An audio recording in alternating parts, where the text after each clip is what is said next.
Hi, Tracy Hugelmeyer here with VintagepreneurUniversity.com, where I help vintage sellers start, grow, and scale their business on Etsy. I also own my own vintage business, Rustic Guy, that I've had on Etsy since 2013.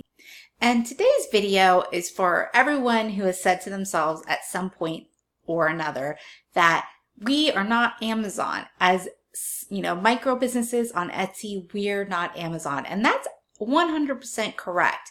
However, that's not necessarily a negative thing. And today I want to talk about 5 things that you can be doing specifically because you are not Amazon. It's super easy to get caught up on the negative things that are happening around us that we feel like we have no control over, but it's the perfect time and the perfect opportunity to focus on those things that we can control and that are within our ability to do.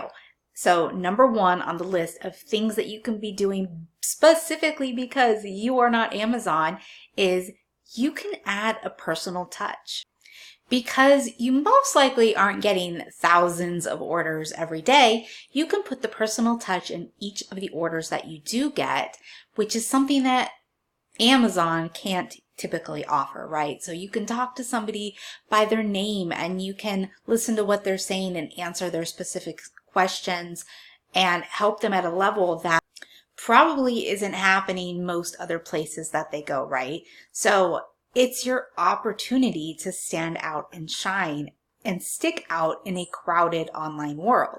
Number 2 is connecting whenever you get the opportunity to do so. You're not going to get the opportunity to connect with every single one of your customers, of course not. A lot of them are just going to be transactions that occur.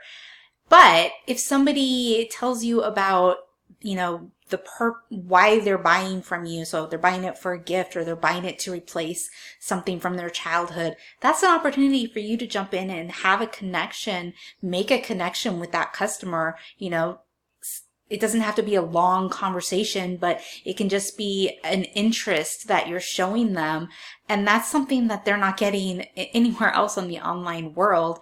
And again, it helps you stick out. And not only that, but when you are able to make those connections, you're much more likely to build a long-term customer, somebody who comes back. So take advantages of those opportunities when they come up.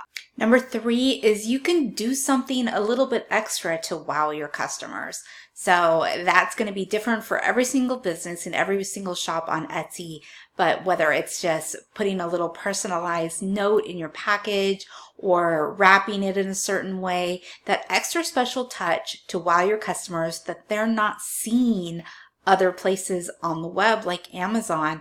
This is your opportunity. I'm going to repeat myself probably over and over again. These are your little opportunities to stand out, and instead of seeing that you're not Amazon in a negative way, you can use the opportunities to your advantage in a positive way. Number 4, allow yourself to be flexible with your own policies.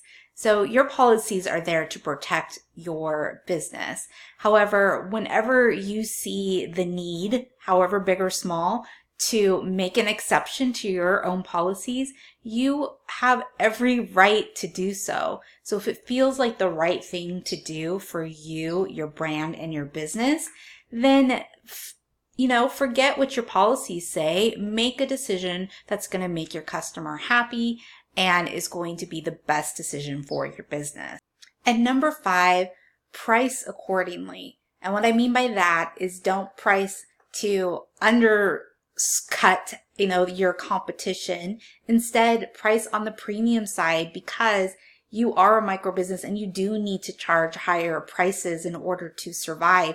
You can't compete with Amazon, and you shouldn't be competing with Amazon because you are not Amazon.